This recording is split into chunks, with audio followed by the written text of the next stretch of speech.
Hello guys, तर मी प्रमोद, मी रेणुका, मी प्रभूती आणि welcome back to explore with Indian trio. तर आज बऱ्याच दिवसानंतर आपला व्लॉग येतोय. खूप गॅप पडला मध्ये, आणि त्याचं काय कारण आहे ते म्हणजे असं की प्रभूतीचे स्कूल्स होते, स्टार्ट झाले न्यू सेशन, आणि आम्ही थोडंसं नेटिव्हला गेलो होतो गावी, आणि ऑफिसची काही कामं असं जरा बिझी होतो. पण आता आपले रेग्युलर व्लॉग्स येतील, आणि पुढे आता तुम्हाला रेणुका सांगेल आपण कुठे चाललोय, काय एक्झॅक्टली डेस्टिनेशन. आपण जी डेस्टिनेशन ठरवली आहे ती खूप मस्त आहे, बेस्ट डेस्टिनेशन आहे. ती म्हणजे आपली अष्टविनायकचा गणपती. तर कुठला गणपती ते तुम्हाला आता पुढे पुढे कळेलच, काय आहे काय नाही ते. चला, त्यासाठी व्लॉग पूर्ण बघा शेवटपर्यंत. कुठल्या गणपतीला आपण चाललोय हे पण तुम्हाला कळेल, आणि खूप सारे एक्सायटेड व्हिडिओज, त्यानंतर शॉर्ट्स आणि पोस्ट आपण आपल्या इंस्टाग्राम अकाउंटवर टाकत असतो. सेम नावाने आपलं इंस्टाग्राम अकाउंट आहे, explore with Indian trio. Please त्याला जाऊन फॉलो करा. तिथे अजून आपण आमचे पोस्ट टाकत असतो. आम्ही व्हिडिओ, छोटे छोटे शॉर्ट्स येतात, ते पण बघा, फॉलो करा आणि लाईक करा आणि सपोर्ट करत राहा. ओके, चलो लेट्स गो.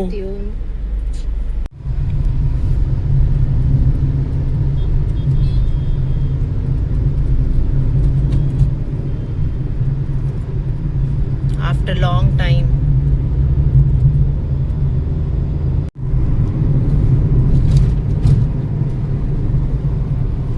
काय मग प्रमोद? हॅलो, बघा आता आज बऱ्याच दिवसानंतर आपण जसं तुम्हाला सांगितलं ट्रिपला निघालोय.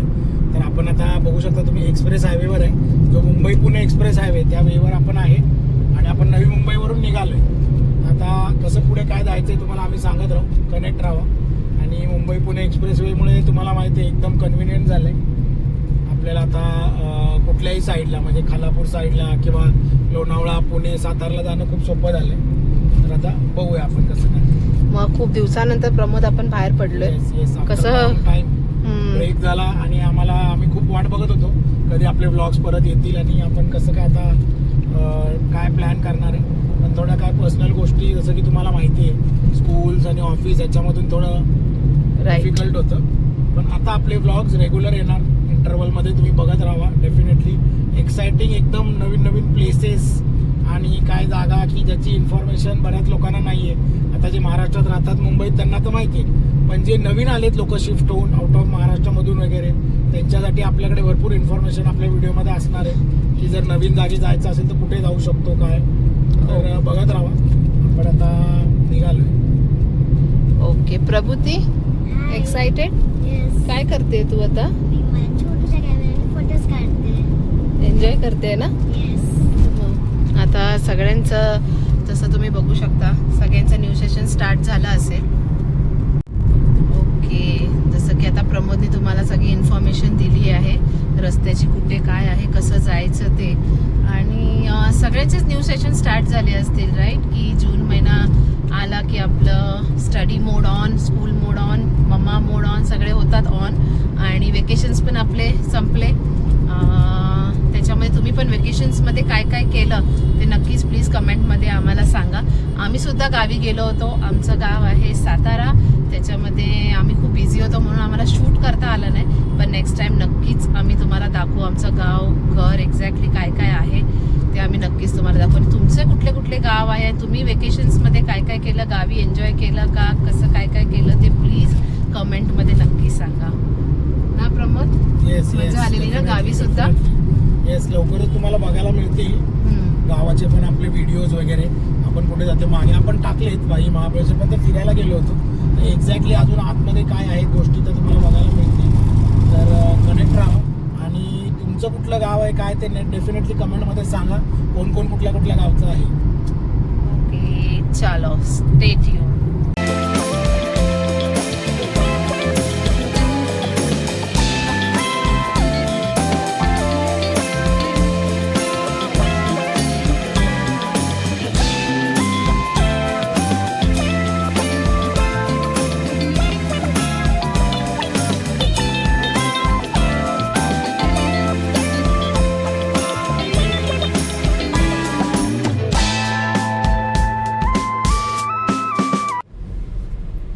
तर बघू शकता आता आपण जस्ट हे इमॅजिकाच्या जवळ पोहोचलोय.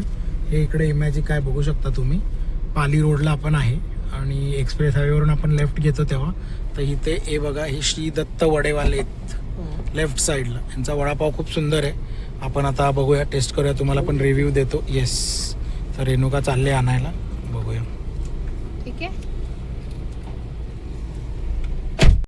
स्वामींचं इतकं सुंदर.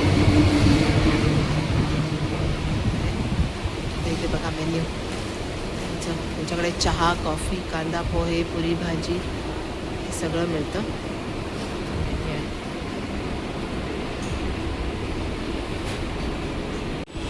हे बघा, हे सगळे मेन्यू अवेलेबल आहेत त्यांच्याकडे. सकाळी 10:30ला चालू होतं आणि रात्री बंद कितीला?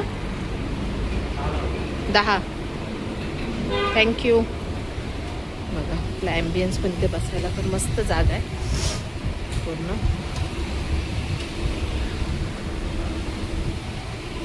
आता बघा, वडेपाव आणलेले आहेत. हे बघा, हा असा वडापाव आहे. वड्याची साईज तुम्ही बघू शकता. नॉर्मल जो आपला वडापाव असतो तो. आणि हा पाव पण आहे. पावाची साईज थोडीशी छोटी आहे पण मस्त आहे, त्यात बसू शकतं. आणि मी तुम्हाला आता टेस्ट करून दाखवतो. एकदम क्रंची आहे वडापाव.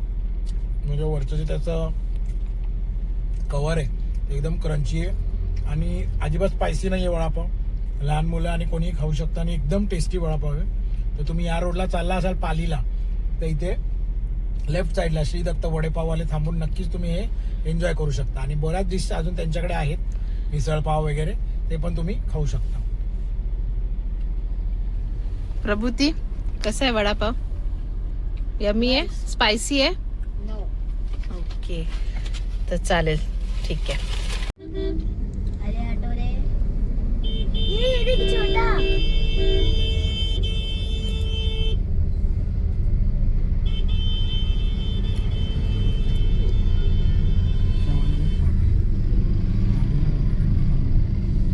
ये वाव, किती Cutie pie. हे वाला राईटला बघा, इथे इमॅजिकाची एंट्री आहे आणि ह्याच रस्त्याने आपल्याला सरळ जायचं पुढे पालीला. इथून एक अराउंड 45 मिनिटचा रस्ता आहे. आपण पोचल्यावर भेटूया. ओके. आता बघा, आपण कुठे पोचलोय? श्री बल्लाळेश्वर देवस्थान, पाली. हे आपलं डेस्टिनेशन आहे. हा रस्ता. मेरी ग्रे बैग में एक सेकंड. तर बघा, आता आपण पालीला पोचलोय आणि हे समोरच मंदिर आहे. मंदिराच्या समोर इथे पे अँड पार्क आहे, तर तुम्ही आरामात गाड्या पार्क करू शकता. चांगली जागा आहे इकडे पे अँड पार्क. आणि मंदिराची फ्रीमध्ये पण पार्किंग आहे. ती थोडीशी इथून एक 2-3 मिनटं लांब आहे आय थिंक, पण इथे पण तुम्ही पार्क करू शकता. हे बघा, हे पूर्ण पार्किंग आहे आणि आपण आले, समोरच मंदिर आहे. तर आपण जाऊया आतमध्ये आणि तुम्हाला पण आम्ही दर्शन देतो बल्लाळेश्वराचं. तर दर्शन घ्या सगळ्यांनीच.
बघा आपण आता एंट्री केली आणि आज गर्दी नाही आहे मंदिरात अजिबात.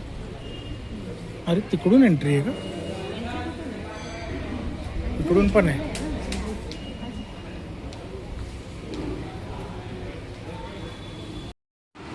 तर जसं की तुम्ही सगळ्यांनी बघितलं, आता आपण आलो आहोत पाली या गावामध्ये, जिथे की अष्टविनायकापैकी एक गणपती म्हणजे आपले बल्लाळेश्वर यांचं मंदिर आहे.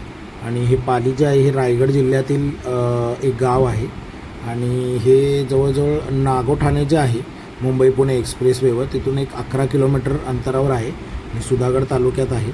तर इथे असलेल्या ह्या गणपतीबद्दल, बल्लाळेश्वरबद्दल पौराणिक कथा अशी आहे की कल्याण नावाच्या व्यापाराचा बल्लाळ नावाचा मुलगा गणपतीचा निस्सीम भक्त होता. मुलाच्या भक्तीवर रागून वडिलांनी त्याला जंगलात एका झाडाला बांधून मारहाण केली. तेव्हा खुद्दशी गणेशाने एका ब्राह्मणाचे रूप घेऊन बल्लाळाचे रक्षण केले आणि कायमचे तिथेच वास्तव केले. बल्लाळाच्या विनंतीवरून गणेशाने स्वतःचे नाव बल्लाळेश्वर असं ठेवले आहे. तर अशा प्रकारची ही एक स्टोरी आहे. याच्यामागे डिटेल स्टोरी तुम्ही डेफिनेटली बघू शकता गुगलवर किंवा तुम्ही त्याची इन्फॉर्मेशन घेऊ शकता किंवा बऱ्याच लोकांना इन्फॉर्मेशन असेलसुद्धा. पण एक थोडक्यात माहिती द्यायची झाली तर ही आहे की बल्लाळेश्वर हे नाव कसं पडलं गणपतीला. आणि बघू शकता गाभाऱ्यातून ही सुंदर मूर्ती दिसते आपल्याला.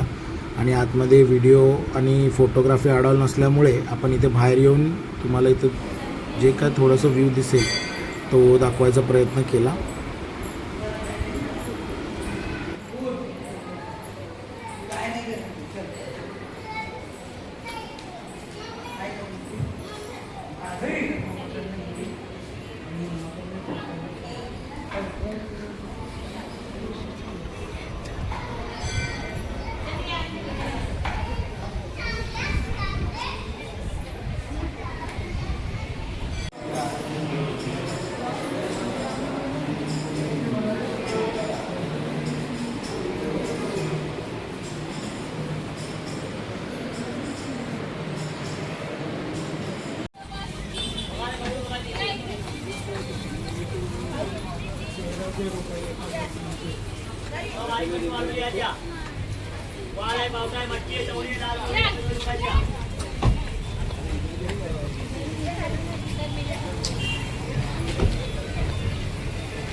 हॅलो. आणि आता जस्ट तुम्ही बघितलं आपण बल्लाळेश्वराचं दर्शन घेतलं पालीमध्ये. तर खूप सुंदर एक्सपिरियन्स आहे. एकदम पॉझिटिव्ह वाईब झाली आणि खूप शांतता दर्शन झालं एकदम. आम्हाला गर्दी नव्हती अजिबात. तुम्ही पण इथं डेफिनेटली या आणि दर्शन घ्या बल्लाळेश्वराचं. छान पॉझिटिव्ह एनर्जी तुमच्याबरोबर ठेवा. आणि मंदिरामध्ये ना एक डॉग होता, त्याने आमचे सगळे मोदक खाल्ले आणि आम्ही त्याचं नाव ठेवलंय तो डब्बा टिप्या. बघा खाली झाला पूर्ण. हे बघा हा डब्बा पूर्ण खाली. आणि आम्ही त्याचं नाव ठेवलंय टिप्या. आणि रेणुकाचा एक्सपिरियन्स कसा खूप होता? छान, मस्त, एकदम सुंदर दर्शन झालं. अष्टविनायकमधला हा सेकंड गणपती ज्याचं आम्ही दर्शन घेतलंय. मस्त मजा आली. चल.